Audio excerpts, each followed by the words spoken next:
Ficaram em pé. Fazer a leitura inicialmente na carta aos Hebreus, capítulo 12. Bem-vindos todos os irmãos que nos visitam nesta noite, o Sr. Walter e os demais, e aqueles que servem a Deus conosco, que ama a palavra e tem compromisso de vir aos nossos cultos de ensino da Bíblia. Hebreus capítulo 12, os versículos 14 a 17. Esforcem-se para viver em paz com todos e para serem santos. Sem santidade ninguém verá o Senhor. Cuidem que ninguém se exclua da graça de Deus, que nenhuma raiz de amargura brote e cause perturbação, contaminando muitos. Que não haja nenhum imoral ou profano como Esaú, que por uma única refeição vendeu seus direitos de herança como filho mais velho. Como vocês sabem, posteriormente, quando quis herdar a bênção, foi rejeitado e não teve como alterar a sua decisão, embora buscasse a bênção com lágrimas. Amém? Oremos. Nosso bondoso Deus e Pai, no santo e bendito nome de Jesus, nos reunimos nessa casa, Senhor, para prestarmos culto ao Senhor, como de fato estamos fazendo. Que o Senhor possa estar se agradando de cada um de nós e libere sobre nossas vidas a Tua bênção, a palavra de cura, de restauração, o fortalecer, o fortificar, o confirmar da nossa fé, da nossa esperança. Se conosco, nós oramos em nome de Jesus. Amém, amém. Pode se sentar, irmãos.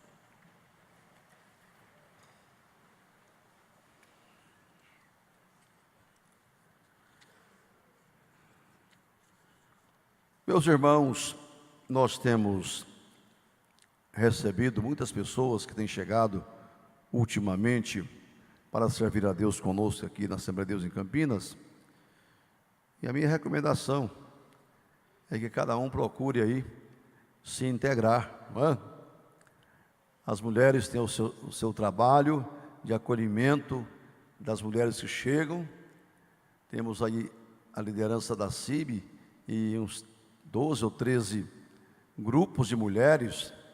Cada grupo tem aí umas 30, 40 mulheres, mas sempre cabe mais uma que está chegando, não é? Descubra aí a liderança de um grupo, as irmãs também vão procurar vocês. Se é varão, tem um trabalho dos varões. Se é jovem, tem o trabalho dos jovens. Se é adolescente, tem o trabalho dos adolescentes. Se é diaconisa, integre com os diáconos. Se é diácono, procure o seu lugar, porque às vezes você não consegue cuidar bem de todo mundo ao mesmo tempo. Então cada um tem que cuidar de um pedaço, né? De uma parte. É comum eu estar num comércio, numa loja, num shopping, no aeroporto, e alguém vem me abraçar: Pai do Senhor, pastor. E eu pergunto: onde você congrega, irmão? Vai lá na sede com o senhor. Pensa que situação. Irmão, de fato, eu já lhe vi lá alguma vez, né? Mas é porque fica às vezes um pouco distante, né? Tem gente que chega: pastor, tem 2 anos que eu tinha vontade de dar um abraço no senhor. Por que demorou tanto, irmão, né? Podia ter abraçado ontem, né? Então, mas às vezes é isso mesmo. A igreja é grande, muitos membros, e eu preciso de outros bispos, né? Outros pastores, mulheres, jovens, para estar ajudando, a estar integrando, porque é com alegria que a gente recebe pessoas que se convertem, que se reconciliam, que chega através de carta de mudança para a nossa igreja.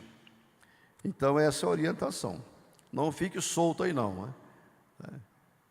Procure aí o seu espaço, o seu lugar, porque tem lugar para todo mundo, né? O hino antigo aí do Valdomiro Silva dizia: na seara para todos há lugar, não trabalha quem não quer trabalhar. Tem lugar para todo mundo. Um trabalho ou outro existe para todos.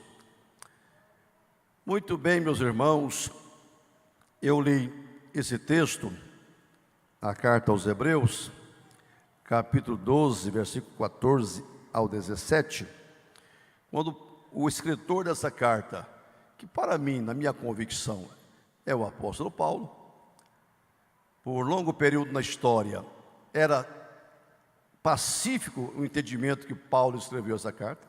Depois de 200 anos para cá, 300 anos, é que surgiram as dúvidas aí dos teólogos em relação à autoria da carta aos Hebreus. Mas ele cita fatos aqui que só podia ser ele, né? Faz uma menção carinhosa a Timóteo, dizendo que Timóteo já foi solto, estava preso. Se ele chegar a tempo, eu vou com ele aí na igreja, né? Ele colocou isso. Ore também por mim, para que logo eu seja liberado, né? Para estar com vocês. Além da riqueza do ensinamento, da teologia, que parece muito com a profundidade do ensinamento de Paulo.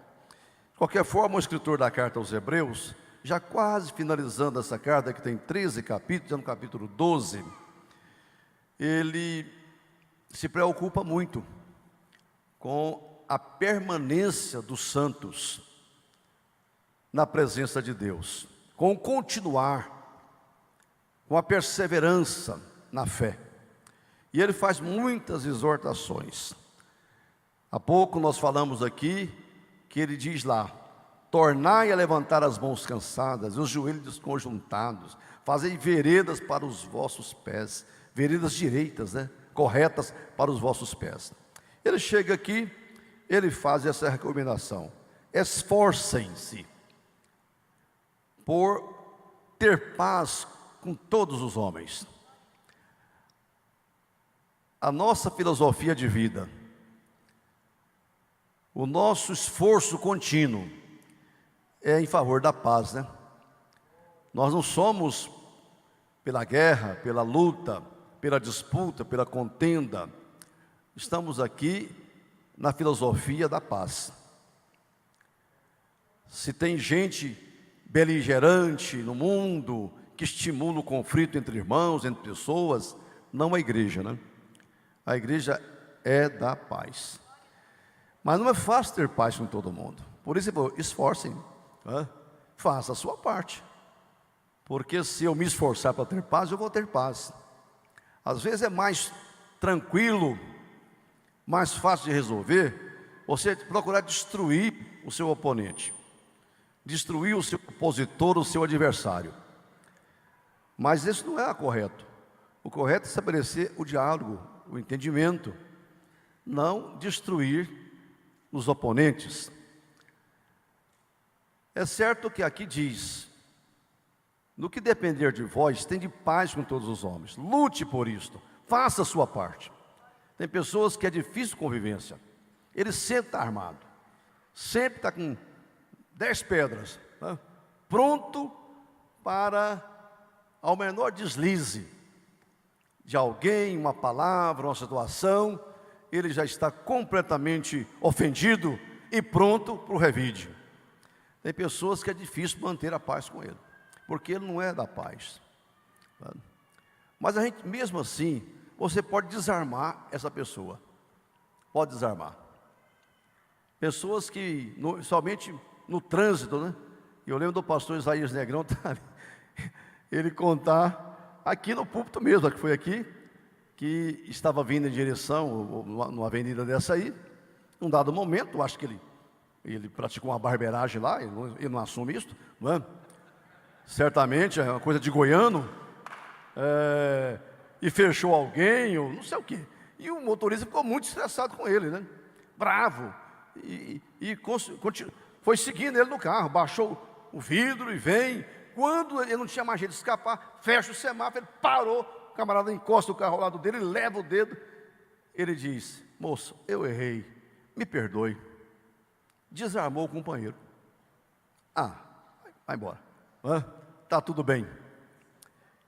Imagina se não fosse da paz, né? Quando a pessoa levou a mão assim para ofendê-lo, ele já disse: moço, eu errei mesmo, me perdoe. E pacificou, né? Esforcem-se por ter paz com todos os homens. Essa é a situação da igreja do mundo e do crente em particular. Seria tão bom se todo mundo tivesse esse esforço, né? Mas os ânimos andam tão acirrados, os nervos à flor da pele, né? Que situação que vivemos, que chegamos hoje no mundo.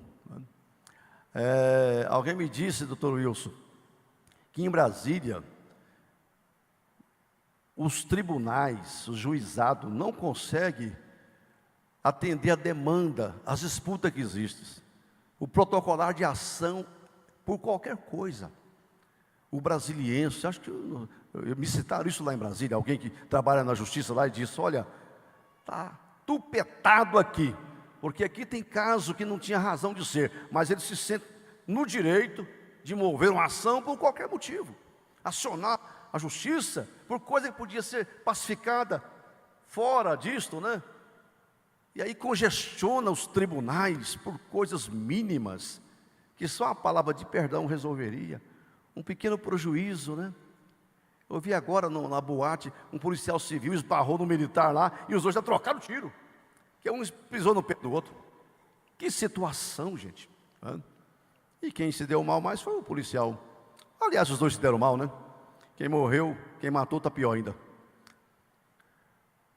Então, e você enfrenta isso no dia a dia, dentro de casa, dentro da igreja, fora da igreja, para todo lado, pessoas com os ânimos exaltados.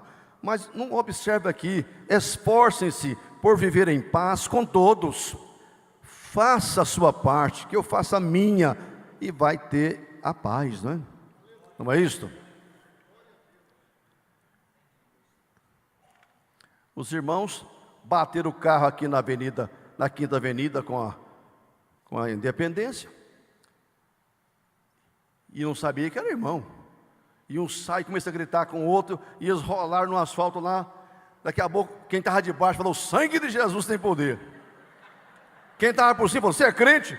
Sou. Então, pai do Senhor, irmão. Que coisa.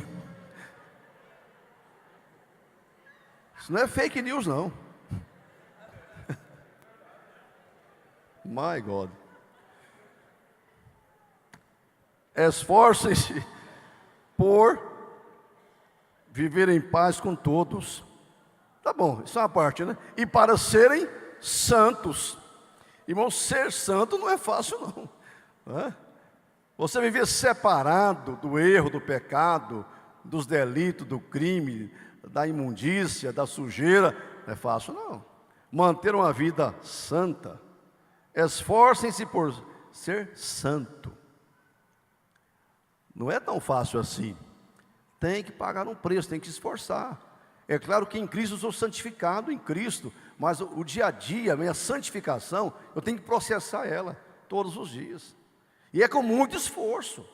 Abrir mão daqui, abrir mão dali, vigiar de cá, não pisa ali. Você tem que esforçar para manter a pureza. E aqui está dizendo exatamente isso: esforcem para serem santos. Aleluia. Porque sem santidade, nessa versão aqui diz sem santidade, porque sem santificação, talvez seja mais apropriado, sem santificação ninguém verá o Senhor. Porque a gente sabe que santificação é um processo, e santidade é um estado, né? Você está num processo de santificação até chegar no estado de santidade, de completa pureza. Deus está no estado de santidade, Ele não está em santificação. Em santificação estamos nós. Sem santificação ninguém verá o Senhor. Claro que está dizendo aqui, ninguém verá Deus um dia no céu, no arrebatamento, na eternidade. Mas também, irmãos, isso aqui serve para dizer o seguinte: sem ter uma vida santa no dia a dia, ninguém verá Deus te beneficiando, estendendo a mão para você, fazendo milagre. Porque a Bíblia diz lá: santificai-vos hoje, que amanhã o Senhor faz milagre. Não está lá no Antigo Testamento? Santifica hoje, que amanhã Deus fará milagre no vosso meio. Sem santificação e sem santidade, ninguém verá o Senhor pessoalmente. Mas não verá o Senhor também agora, do seu lado, te protegendo, porque você não tem compromisso em manter uma vida íntegra, reta, pura. E Deus vê essas coisas, né? Não pensa que Deus não vê. O Senhor falou com o diabo lá: viste meu servo Jó, como ele é íntegro, reto, desvia do mal. Se você não viu Satanás, eu vi. Se você não sabe que ele é isso, eu sei que ele é. Por que Deus viu que Jó? Porque Deus está vendo mesmo, né? Olhando para mim e para você. Esforcem por conservar a pureza espiritual, que uma vez o Senhor nos lavou, nos purificou, nos santificou, e agora eu tenho que me manter santo. E para isso não é fácil, tem que ter esforço. Já lá, desde o reino de Deus é implantada a força, é com esforço da nossa parte. Claro que o plano da salvação Jesus pagou na cruz, mas agora o dia a dia, o processar da minha vida cristã, eu tenho que me esforçar. Não é algo automático, não é algo automático. O texto vai dizer mais aqui: sem santificação ninguém verá o Senhor. E o crente, irmão, tem ao seu favor um manancial de bênção, tem ao seu favor os elementos que nos ajudam a manter a vida santa. A palavra de Deus diz que o sangue de Jesus nos santifica, nos purifica. Nós temos que confiar no poder do sangue de Jesus. Aqui mesmo em Hebreus, estava lendo hoje, capítulo 13, nós temos aqui, parece que é no versículo, deixe-me ver qual o versículo que é mesmo, Hebreus, versículo 12, né? Está o seguinte aí, ó: assim Jesus também sofreu fora das portas da cidade, para santificar o povo por meio do seu próprio sangue. Santificar por meio do sangue. O sangue santificou, purificou, e o sangue de Jesus é eficaz hoje, é poderoso hoje. O sacrifício de Jesus é eterno. A eficácia do sangue de Jesus não foi só lá na cruz, não foi na minha conversão, ela me acompanha. O poder do sangue, ele é perene, ele é para sempre, não é? O sacrifício é eterno e contínuo. A eficácia não acabou e não vai acabar do poder do sangue. Então o crente precisa confiar no poder do sangue de Jesus para purificar, para santificar-se. Mas nós temos também um elemento que estamos usando ele aqui agora, que é a palavra de Deus. Lá na oração sacerdotal, capítulo 17, versículo 17, Jesus ora ao Pai e diz: Pai, santifica-os na verdade, a tua palavra é a verdade. A palavra é a água que limpa, que lava mesmo, né? Quantos de nós vamos para um evento, para um culto como este, uma reunião qualquer, um seminário, quando começa a falar das coisas de Deus, você sente que vai sendo lavado, vai ficando limpo, a mente, o coração. Quando você levanta para ir embora, você sente que ficou mais leve, né? A palavra de Deus lava, limpa, santifica na verdade, a tua palavra é a verdade. O homem que tem contato com a palavra, ele está esforçando para ser santo. Está se esforçando. A leitura da palavra, o meditar na palavra, o ouvir na palavra, o pregar a palavra, se envolver com ela.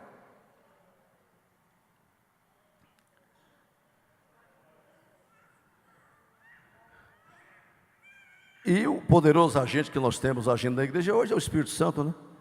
O Espírito Santo santifica a gente. Mas haveis sido santificado pelo Espírito do nosso Deus.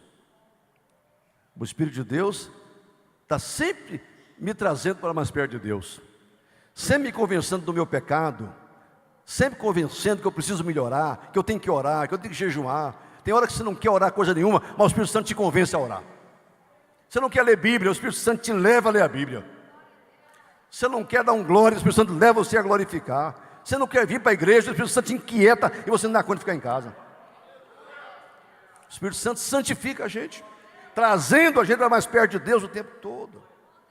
Ora, irmãos, meus amigos, a palavra diz aqui: cuidem que ninguém se exclua da graça de Deus.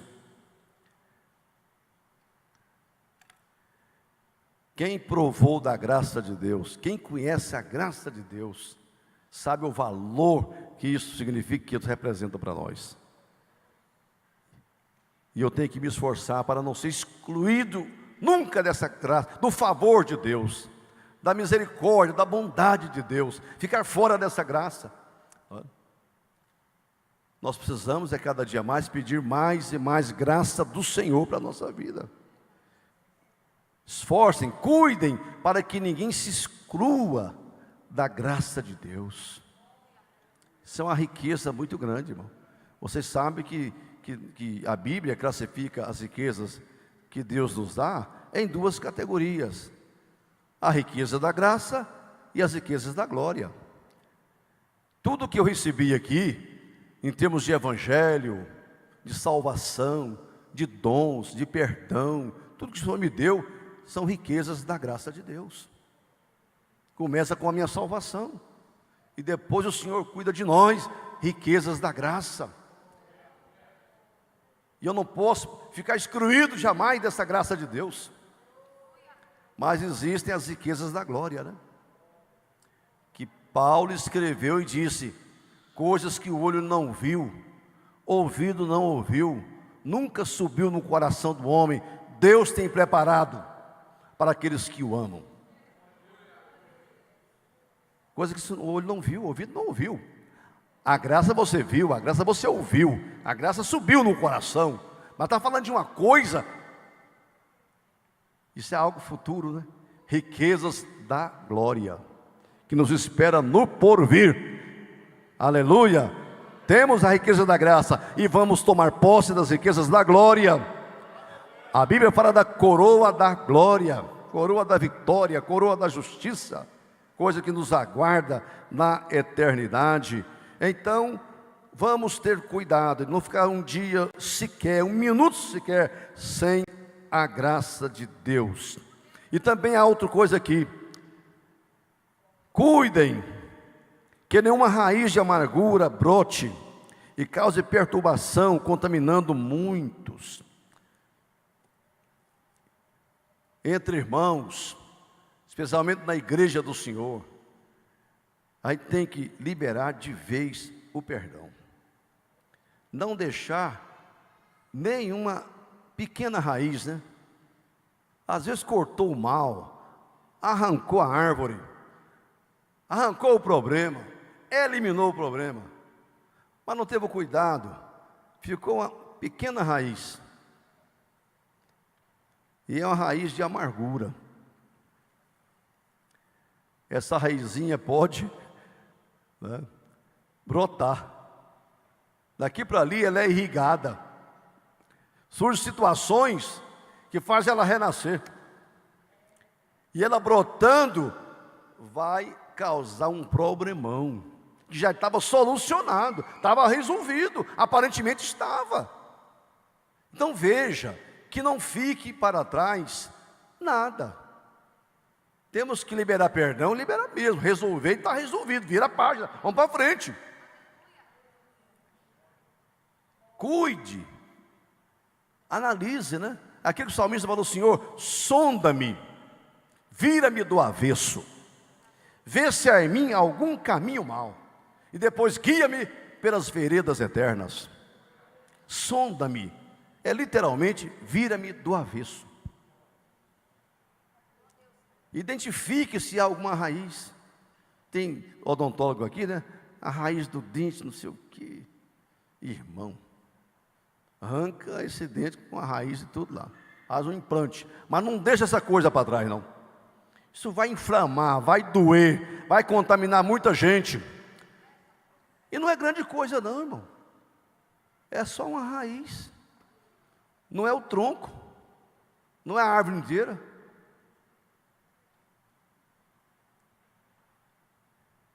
Ser crente é bom. Que não haja nenhum imoral ou profano, como Esaú, que por uma única refeição vendeu os seus direitos de herança como filho mais velho. Irmãos, isso aqui é algo sério.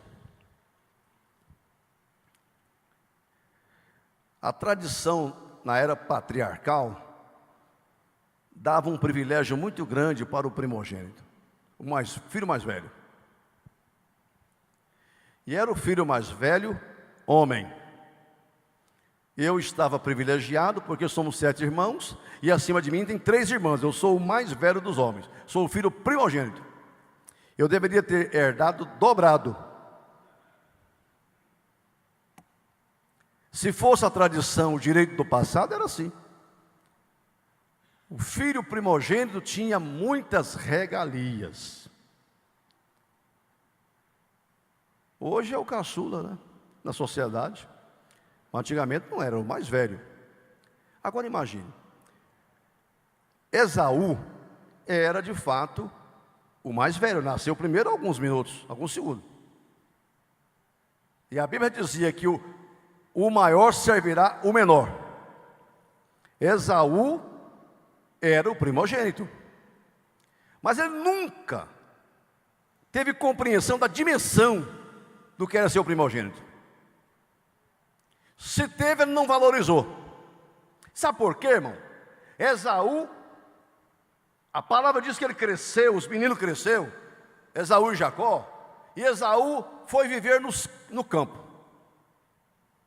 O negócio dele é ser materialista, é ir para o campo, foi para o campo.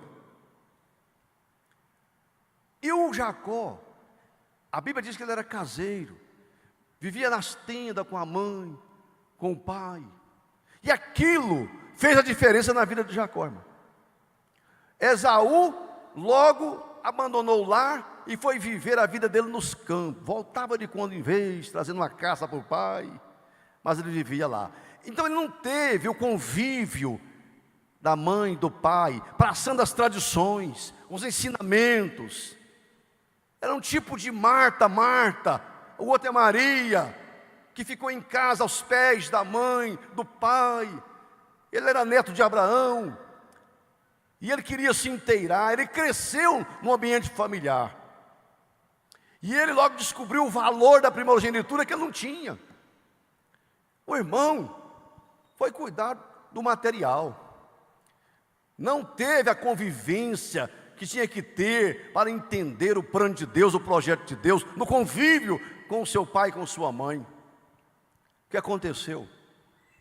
Ele não aprendeu a valorizar as coisas de Deus. Muitos crentes estão assim hoje. Não fica na casa do pai. Está aí cuidando da vida material. Preocupado com os campos e correr para lá e para cá. E não fica aos pés do pai e da mãe. Não fica na casa de Deus. Não descobre as riquezas que ele tem direito. É dele. E o certo é que o direito de primogenitura, ele trazia pelo menos 3 grandes vantagens. Uma posição superior na sua família. Com a morte do pai, o primogênito tornava-se cabeça da família, tendo autoridade sobre os demais que estavam em casa. Pai morreu, quem é que vai mandar agora? Primogênito. Ele assumia a titularidade da família. Era uma prerrogativa boa, era uma autoridade, era uma função. Ele tinha que tocar a família para frente, o projeto familiar para frente. Também, ele se tornava, até em razão disso, o sacerdote da família. Ele representava a família perante Jeová, perante Deus, porque a coisa funcionava era assim. Hoje, graças a Deus, todos nós temos acesso ao Senhor, mas naquela época, Deus é um Deus de legalidade, Ele tratava como um representante. Farei eu alguma coisa na terra sem ouvir Abraão? Não, não faço. O primogênito tinha essa prerrogativa de ser o representante da família perante Jeová, perante Deus. Isso era muito para Jacó, mas não era nada para Esaú. Quanta gente não importa mesmo, né? olha aqui, o direito à porção dobrada de herança em relação aos demais. Se o meu irmão vai herdar um alqueire, eu tenho direito a 2. Ele tinha porção dobrada. Isso significava muita coisa. E por aí vai. É certo, irmão, que a Bíblia às vezes não tem essa rigidez. Por exemplo, como que a pessoa pode perder, e perdia a primogenitura lá?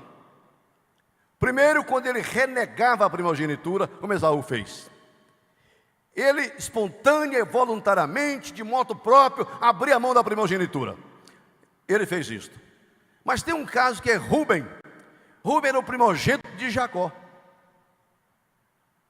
E ele perdeu esse direito, porque não sejamos imoral, profano. E ele foi imoral, foi fornicário, foi profano, porque teve relações sexuais com a concubina do pai dele. E aquilo fez ele perder a primogenitura, que passou para José, que era primogênito, mas com outra mulher, com Raquel.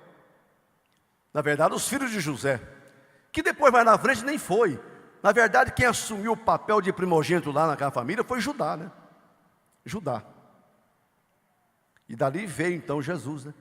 Você vê a importância que ele entrou lá como primogênito, uma pessoa que por uma razão de Deus, ele entrou naquela linhagem ali. Mas Davi, por exemplo, era o mais novo. E se tornou o primogênito entre os irmãos. Salomão também se tornou primogênito e entrou na linhagem de Jesus. O que acontece hoje, irmãos? Ninguém seja imoral. Rúben foi imoral. Esaú foi profano. O que é ser profano? Profano é menosprezar o valor das coisas sagradas.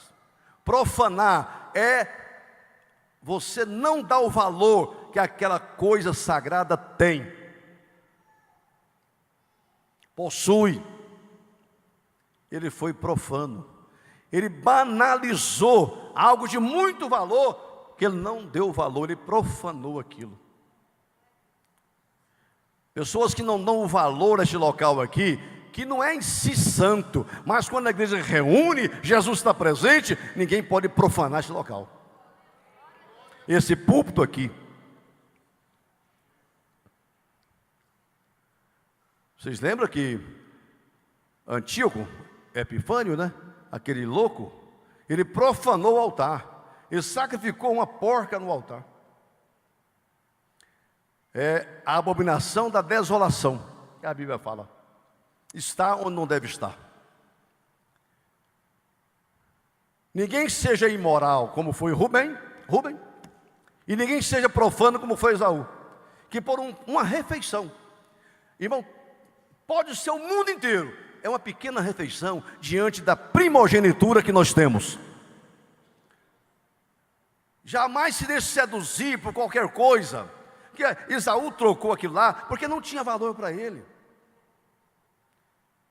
Agora, irmão, a graça tem valor para nós, a fé tem valor, o ter comunhão com Deus tem valor, a salvação tem valor, o Espírito Santo da minha vida tem valor, as coisas de Deus são valorosas, eu não troco ela por nada, em circunstância nenhuma.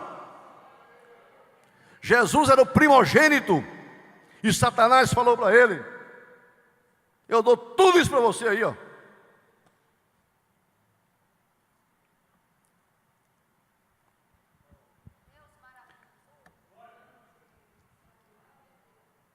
Jesus falou: pois é, vai, Satanás, o que eu tenho é muito maior do que tudo isso aí. Eu não vou trocar minha primogenitura, porque a Bíblia diz que ele é o primogênito. Ele não trocou. Moisés fez ao contrário, né?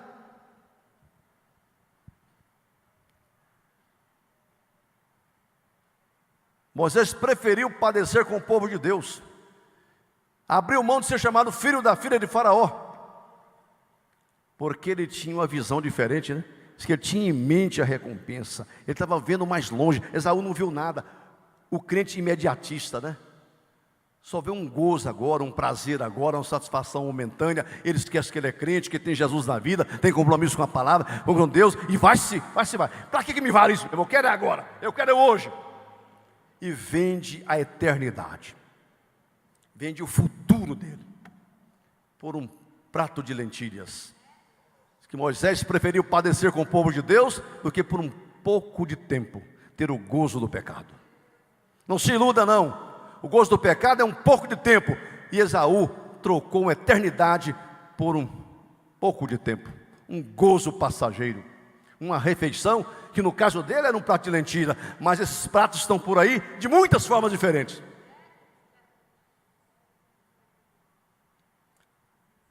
Importante é o agora. Isso é a visão de alguém que não conhece o que Deus preparou para ele, não conhece as riquezas da primogenitura. Agora preste atenção, irmão. Nesse capítulo aqui, saltando um pouco, diz aqui: vocês chegaram à igreja dos primogênitos, cujos nomes estão escritos nos céus. Isso quer dizer o seguinte: que todos que estão na igreja são primogênitos. Se somos primogênitos, nós temos o direito à primogenitura. Jesus é o primogênito dos primogênitos. É aquele que fala o primeiro entre os seus pares, não é?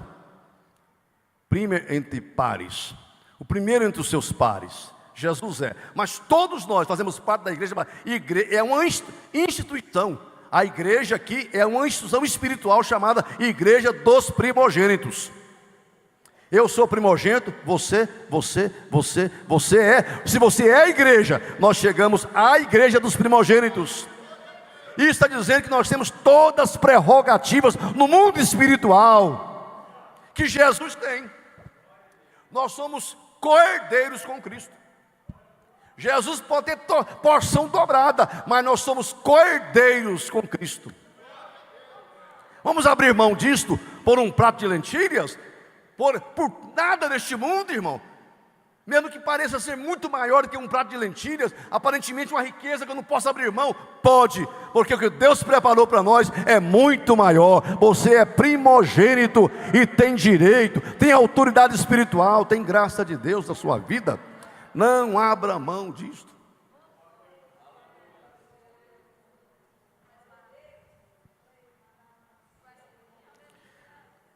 Louvado seja o nome de Jesus. Há coisas no mundo espiritual, no terreno da igreja, na vida cristã, que você perde e Deus te dá uma chance de recuperar. Mas se você banalizar a fé, se você abrir mão dessa primogenitura, que é direito de nascimento, e você trocar isto, abrir mão, outro fica no seu lugar. A palavra diz que Esaú, alertado por alguém, pela própria consciência, ao ver Jacó tomando o seu lugar, ele desesperou e fez de tudo para recuperar. Tarde demais. Lutou, batalhou, brigou, chorou. Diz que com lágrimas ele buscou de novo, e não foi possível ele recuperar a sua primogenitura. E veja que Jacó nunca se preocupou, irmão, em ter porção dobrada de coisas materiais. Você não vê ele lutando por isso? O que ele queria era a herança espiritual. E é tão bom. Jacó está na eternidade, né? Mas quando se fala o Deus verdadeiro, tem que falar o Deus de Abraão, o Deus de Isaac e o Deus de Jacó. Podia ser o Deus de Esaú. Ele tinha esse direito. Não deixa outro tomar o seu lugar na presença de Deus, não, irmão. Não deixa ninguém ocupar a posição que Deus reservou para você. Pode falar o Deus do meu avô, o Deus da minha avó e o meu Deus. O Jesus da minha mãe e o meu Jesus. Não é falar o Deus do meu pai, o Deus do meu irmão. Ele entrou nessa linhagem. Jacó nunca quis, nunca veio brigando e lutando. Eu tenho direito à porção dobrada, à herança. Não, se tornou um adorador, né? O que ele queria eram as riquezas espirituais, porque ele sabia, ele compreendia a dimensão do que isso significa, do que isso representa. Sabe por que muita gente abandona Jesus e vai para o mundo do pecado? É porque ele se afasta da igreja, se afasta da palavra. Ele não está aos pés do Senhor, para todo dia ser relembrado: olha, o que eu tenho é maior do que tudo, o que Jesus me deu é maior do que qualquer coisa, eu não vou abrir mão disso. Quem vive solto por aí, e que vem eventualmente em casa, corre um risco de uma hora transigir, negociar. Quando a tentação for grande, quando a oferta for atraente, ele não tem força para dizer: estou seguindo a Jesus Cristo, atrás não volto, não volto mais. Meus irmãos, que Deus abençoe a sua igreja, o seu povo. Nós chegamos a esta posição, nós não chegamos ao Monte Fumegando lá no Sinai, nós chegamos à igreja dos primogênitos. Aleluia. Fique em pé comigo e vamos agradecer a Deus. Aleluia. Glória ao nome de Jesus. Que nada e nem ninguém venha nos afastar da presença de Deus. Que nem fique um minuto só excluído da graça de Deus. Só vai entender isto aquele que tem a graça de Deus na vida dele, sabe o prejuízo quando ele perde ela momentaneamente. Quem nunca teve comunhão com Deus não sabe o que é perder essa comunhão. O crente não sabe viver sem a comunhão com Deus. Vamos orar, meus irmãos. Fiquemos firmes. O escritor da carta, no finalzinho da sua carta, ele faz essas recomendações. E nós estamos no final da igreja na terra. Está chegando a hora, está chegando o dia. Então é hora de nós estarmos atentos a essa palavra de Deus. Você pode levantar a sua mão comigo e orar. Nosso bondoso Deus e Pai,